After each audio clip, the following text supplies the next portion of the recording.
Hello everyone. Welcome to our online class Commerce Nation. Today we are discussing on Indian Contract Act 1872. Now in this video we are going to learn about essential elements of a valid contract. एक valid contract होने के लिए क्या क्या उसके essential elements हैं इसे हम जानेंगे इस वीडियो में। एक कॉन्ट्रैक्ट वैलिड हो इसके लिए ज़रूरी है कि उसमें ये 6 एलिमेंट्स ज़रूर हों। तो आइए जानते हैं कि ये 6 एलिमेंट्स क्या है। पहला है ऑफ़र, दूसरा है एक्सेप्टेंस, तीसरा है कंसिडरेशन, फिर आप देख रहे हैं intention to create legal relation, certainty और लास्ट है कैपेसिटी। ये सारे एलिमेंट्स अगर एक कॉन्ट्रैक्ट में मौजूद हैं तो वो कॉन्ट्रैक्ट वैलिड है, और अगर इसमें से कोई भी एलिमेंट अगर कॉन्ट्रैक्ट में नहीं है तो वो कॉन्ट्रैक्ट क्या होगा, इनवैलिड होगा। आइए अब वन बाय वन डिस्कस करते हैं इन 6 एलिमेंट्स को। पहला है ऑफ़र। किसी भी कॉन्ट्रैक्ट या एग्रीमेंट के होने के लिए उसमें ऑफ़र का होना बहुत ज़रूरी है। यहाँ पे ऑफ़र एक बहुत ही क्रूशियल रोल प्ले करता है।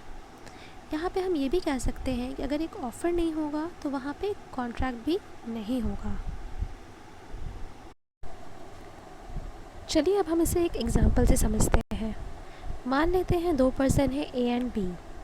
ए के पास बहुत ही लग्जरी कार है और बी उसे ख़रीदना चाहता है, लेकिन ए उसे बेचने के लिए ऑफ़र ही नहीं कर रहा है, तो क्या बी उसे ख़रीद पाएगा? नहीं ख़रीद पाएगा। तो क्या उन लोग के बीच कॉन्ट्रैक्ट हुआ? नहीं हुआ। इसीलिए एक कॉन्ट्रैक्ट में ऑफ़र का होना बहुत ज़रूरी है। अब हम बढ़ते हैं दूसरे एलिमेंट की ओर, एक्सेप्टेंस। जिस तरह से एक कॉन्ट्रैक्ट में ऑफ़र का होना ज़रूरी है, उसी तरह से एक्सेप्टेंस का होना भी उतना ही ज़रूरी है। अगर पार्टी उसे एक्सेप्ट नहीं करता है या कोई पर्सन उसे एक्सेप्ट नहीं करता है, then it is not a valid contract. अब नेक्स्ट है कंसिडरेशन। कंसिडरेशन का मतलब होता है किसी भी चीज़ के बदले कुछ देना। फॉर एग्ज़ाम्पल, आप जैसे मार्केट से कुछ ख़रीदते हैं तो उसके बदले आप क्या देते हैं? पैसे देते हैं। वही होता है आपका कंसिडरेशन।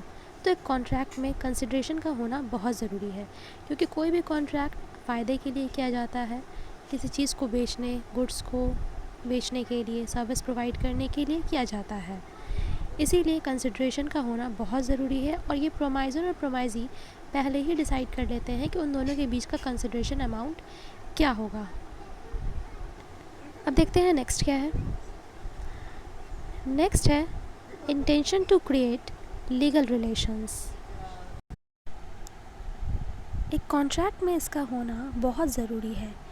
अगर कोई व्यक्ति लीगल रिलेशंस नहीं क्रिएट कर रहा है या फिर उसका इंटेंशन ही नहीं है लीगल रिलेशन क्रिएट करने का, तो ऐसा कॉन्ट्रैक्ट फ्यूचर में या तो वॉइड करार हो सकता है या फिर वो वॉइडेबल होगा, या फिर कोई इस पर डिस्प्यूट या फिर क्लेम कर सकता है किसी कोर्ट में।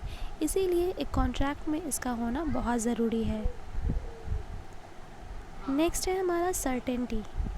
सर्टेनिटी का मतलब है कि आपने जो भी कॉन्ट्रैक्ट्स में टर्म्स एंड कंडीशंस रखे हैं वो दोनों ही पार्टीज़ को क्लियरली अंडरस्टूड होना चाहिए।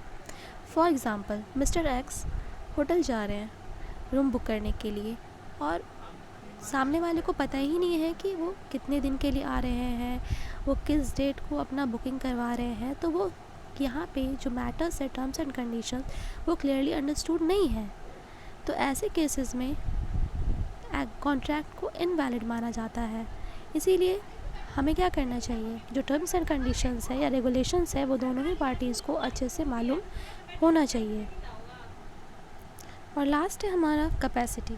कैपेसिटी का मतलब है जो भी पार्टीज़ इस कॉन्ट्रैक्ट को साइन कर रही है वो 18 ईयर्स अबव के हों, वो साउंड माइंड के हों, यानी कि वो पागल ना हो, वो ड्रंकन ना हो। ये नहीं कि शराब के नशे के हालत में वे लोग साइन कर रहे हैं कॉन्ट्रैक्ट को।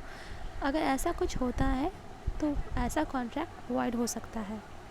इसीलिए capacity to contract sign is a very essential element.